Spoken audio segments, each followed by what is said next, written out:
Салам достор. Bir китептин баяны рубрикасында бүгүн Зайырбек Азиматовдун Датасы жок күндөр деген күндөлүгүнөн алынган окуяларынан турган китеп тууралуу айтып берем.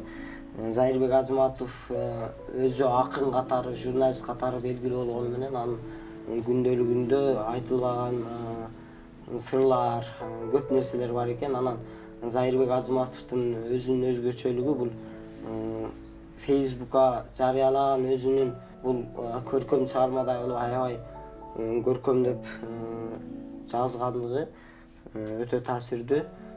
Зайырбек Азиматовдун бул көз өткөндөн кийин чыккан китеп болсо дагы анын бейнесин толук ачып бере албаса дагы анын жашоо образы кандай канчалык деңгээлде коомчулукка өзүнүн таасирин бере алды, ошол тууралуу кара сөз түрүндө, ыр түрүндө эмес, кара сөз түрүндөгү эң сонун чыгарма.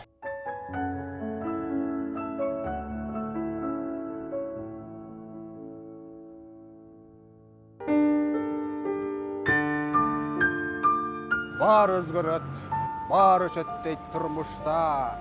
Мен өзгөрбөй, өчпөй койсом не болот? Өчөр күнүм үйгө бара жатканда, токмок жактан келбей койсом не болот? Токмок жөнөйм, таттуу коонун тандап жейм, 1000 жыл бою кайра үйүмө бир келбейм.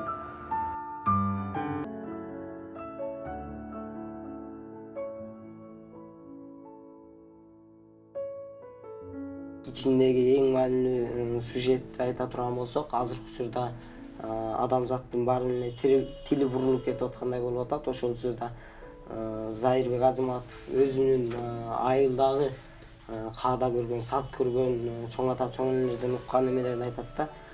Башың өскүр, жамандыгын көрбөй калайын деген немелерди айтат. Азыркы учурда келиндер, апалар балдарын эмне дешет экен деген нерселер аябай таасирдүү. Анан дагы Зайырбек Азиматов эрте жетим калгандыктан тайэнесинин колунда чоңоюп, анан ошол тайэнеси мен силерди бакпадым, силерди Кудай бакты деген сөздөрү бул адам анын шүгүрчүлүккө, ошол Кудайга болгон ишенимине, анан Зайырбек Азиматовдун ошончолук тарбиялаган адам дагы өтө мындай күчтүү адам болгондугунан кабар берип турат да.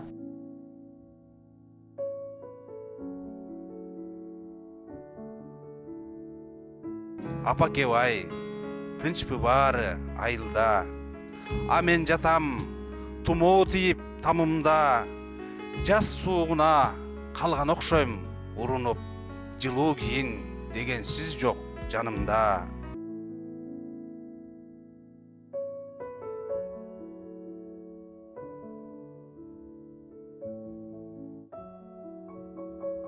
Жалпысынан окурмандарды ар нерсеге бирдей көз карашты эмес, мындай өзүнүн жеке көз карашын билдирүүгө аракет кылууга үйрөтөт.